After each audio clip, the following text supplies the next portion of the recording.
Bonjour, je m'appelle Chris. Aujourd'hui, je vais faire l'essai de la Subaru Forester 2019, concurrente des CR-V et RAV4 de ce monde. Ce VUS spacieux se décline en 6 versions. L'entrée 2.5i est livrée avec des capes de roue et ne mérite pas d'être mentionné. Le groupe Convenience comprend des mags en alliage 17 pouces, un siège de conduite électrique à disposition, un climatiseur à 2 zones, des phares anti-brouillard, un système d'infodivertissement 6.5 pouces avec CarPlay Auto. Le Touring est équipé de la technologie d'assistance au conducteur EyeSight avec Lane Keep Assist et freinage automatique en marche arrière, d'une clé de proximité avec démarrage à bouton poussoir, toit ouvrant et du haillon arrière à commande assistée avec fonction de mémoire. Cette version que vous voyez ici, le Sport, ajoute des phares sensibles à la direction, la détection latérale et arrière du véhicule, mag 18 pouces, esthétique sportive à l'intérieur et à l'extérieur et un écran tactile 8 pouces. Il existe 2 autres modèles qui offrent plus de luxe, bien que cette garniture sportive semble être un bon rapport qualité-prix. Subaru est un des rares manufacturiers à fournir des modèles milieu de gamme dans la flotte de presse au lieu de des modèles tout équipés. C'est un signe certain d'une confiance dans son produit. Subaru est assez populaire au Québec et semble être conçu pour nos hivers. Voici Ross qui crée une place de stationnement avec Forester.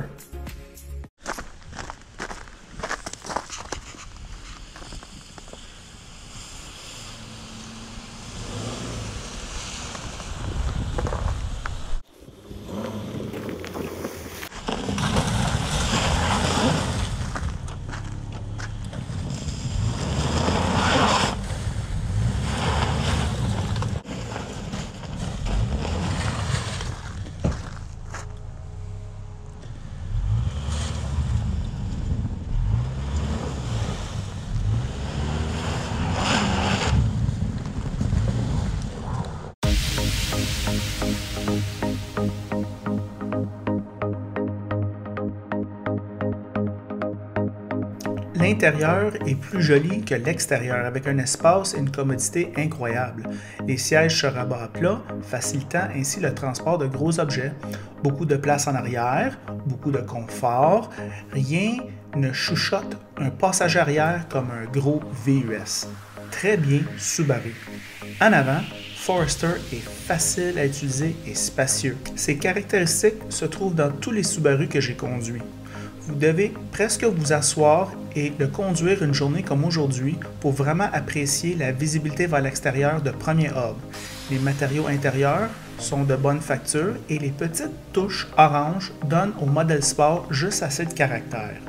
L'infodivertissement est simple à utiliser et cette console centrale est agréable à regarder et à utiliser.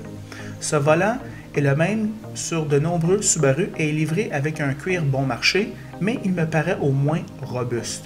Les sièges étaient un peu décevants par rapport à quelque chose comme CR-V et n'étaient pas très confortables. Cela pourrait être une chose personnelle, essayez-les pour vous-même. La suspension est douce. Le moteur est un Boxer 4 cylindres de 182 chevaux et 176 livres de couple. Il est associé avec une CVT qui fonctionne bien. Lorsque vous allez faire les dépassements sur l'autoroute, le moteur va crier. Il fait 9 litres au 100 km en ville et 7,2 litres au 100 km sur l'autoroute. Subaru avait l'habitude de consommer beaucoup d'essence. Ce n'est plus le cas, même si le start-stop est très rugueux sur ce modèle. Voici nos réflexions sur la route. Bonjour les amateurs de voitures! Aujourd'hui, Ross m'apporte la Subaru Forester Sport 2019. Silhouette classique, qu'est-ce qu'on pense de Subaru normalement quand la première image qui nous vient en tête de la silhouette. Ross, qu'est-ce que tu en penses de ce char-là? Ben déjà la 5e génération du Forester. Quand même. Fait que sur nos routes au Canada depuis 1997. Fait qu'à ce niveau-là, c'est un véhicule qui est bien établi sur notre marché. Ouais. Top safety pick selon l'Insurance Institute for Highway Safety. La seule raison pourquoi il n'y a pas eu de Top Safety Pick Plus, c'est que les phares ne rencontraient pas ces normes-là. En accident, on est correct. L'habitacle est confortable et spacieux parce que, comparativement aux générations précédentes, des fois, l'habitacle était petit. Là, vraiment, on l'a américanisé, on l'a mis au goût du jour pour le marché nord-américain. Coffre spacieux, espace arrière, dans les meilleurs dans la catégorie pratiquement. Fait qu'à ce niveau-là, incroyable.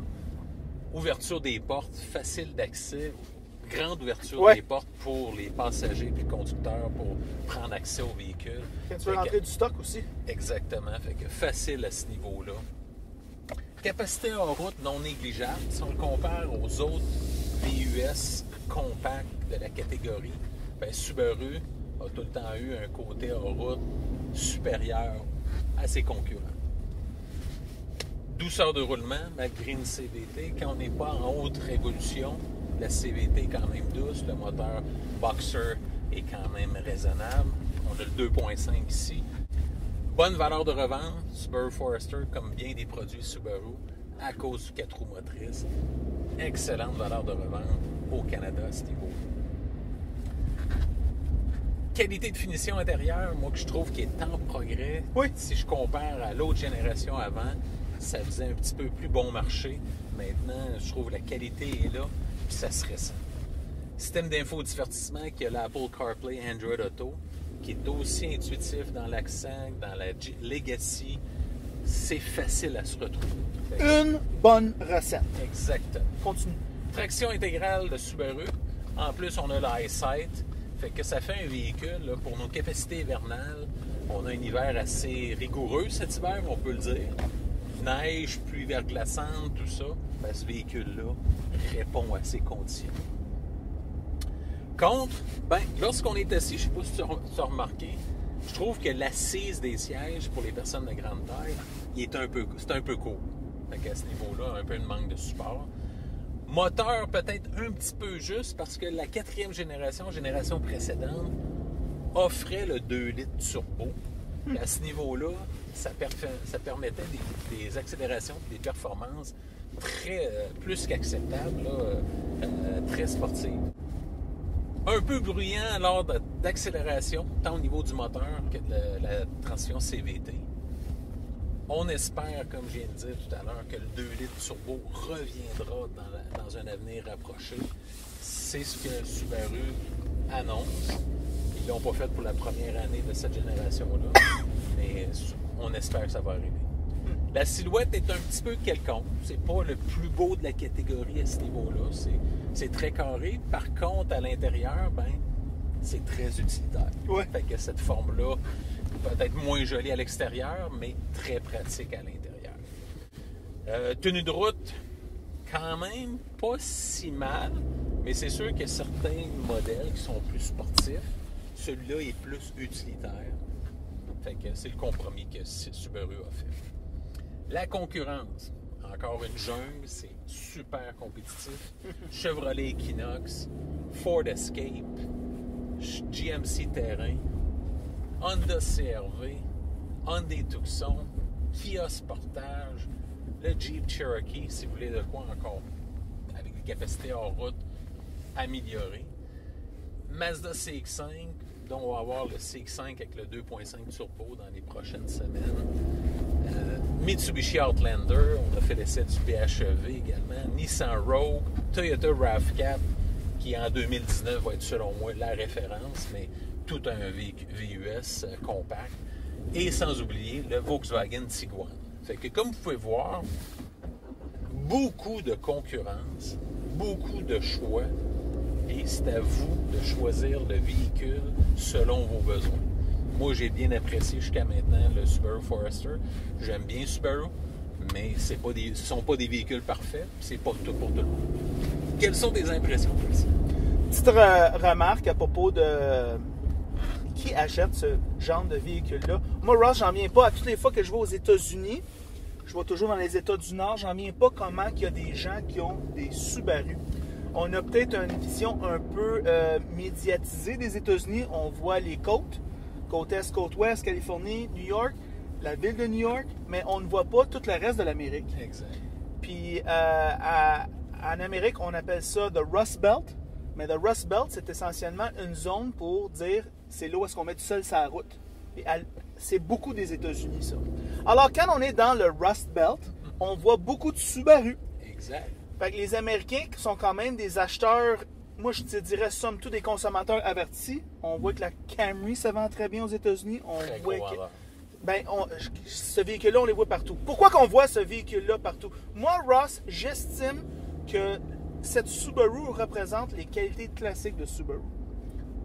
Tant au niveau de sa silhouette, qui nous donne un intérieur très fonctionnel. Exact. Le 4 roues motrices qui est parfait pour les hivers, et ça, c'est gros, ça. Une suspension très douce, qui rend la portée bonne. Et puis, c'est convenable. Oui. Surtout avec une chaussée caroteuse, c'est quand même pas si mal. La suspension est bien adaptée pour ce genre de conditions-là. Ross, je le dis à tous mes essais, avec nos routes de merde à Montréal, Subaru fait un beau mariage. Exactement. L'intérieur, moi je trouve que l'intérieur, ils n'ont fait juste assez pour rester pertinent. L'utilisation des couleurs, c'est une belle touche, mais il ne faut pas négliger des matériaux quand même de bonne qualité, en tout cas les matériaux horizontaux, bonne qualité. Le volant se prend bien en main. C'est le volant Subaru standard, belle petite couture ici orange. C'est le cuir cheap, mais on sent que ça a l'air durable. Ouais. Moi, je pense dans 10-15 ans, le volant va être encore beau, le cuir ne sera pas magané. Les bancs, moi, j'ai le même reproche que toi. Les bancs ne sont pas inconfortables, mais c'est pas du CRV.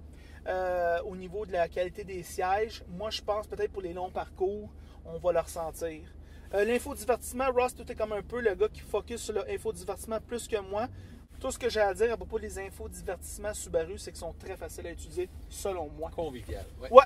Ouais, c'est ça que je veux. Quand je rentre dans la voiture, je veux pas sortir le manuel d'instruction. Subaru, c'est très facile à utiliser. La CVT, moi, je trouve que c'est un bon choix. C'est un bon rendement. Ouais. Le moteur 4 cylindres manque un peu de puissance, comme tu dis, pour passer sur l'autoroute. Je suis entièrement d'accord avec toi. Mais au moins, il y a une bonne économie d'essence. Avant, un Subaru, ça buvait du gaz. On le sait, ça buvait. On va aller sur l'autoroute, Ross, puis on vient dans un instant, on va aller sur l'autoroute pour voir comment que ça va au niveau de cette accélération-là. On a le 2.5. C'est pas le 2 litres turbo, mais c'est quand même acceptable. La CVT fait un racket, mais on avance. Non, planche, la machine. C'est correct. Oui. C'est correct. Un petit peu plus de racket, mais c'est pas la fin du monde. Petite note sur l'autoroute. Moi, je trouve que c'est peut-être pas la plus silencieuse, mais c'est pas distrayant pour la catégorie. Je sais pas ce que tu en penses, Ross? Moi, je trouve c'est quand même, au niveau des vents latéraux, on sent un peu moins que le Subaru Ascent, qui était plus volumineux. Ouais. Fait qu'à ce niveau-là, c'est sûr qu'on a beaucoup de fenestration. Oui, c'est ça, hein? Pas trop de bruit malgré tout. Pas le plus silencieux, non. Pas le moins silencieux. Non, c'est ça. Fait que, je pense que c'est dans la moyenne. C'est dans la moyenne. Ross, la location et l'achat? Oui, les deux, très recommandables. Moi aussi, je pense ça aussi. Alors, c'est ça nos impressions de cette Subaru Forester. En passant, si vous aimez le vidéo, aimez-le. Si vous ne l'aimez pas, aimez-le pas. Et si vous l'aimez beaucoup, abonnez-vous à la chaîne et c'est tout.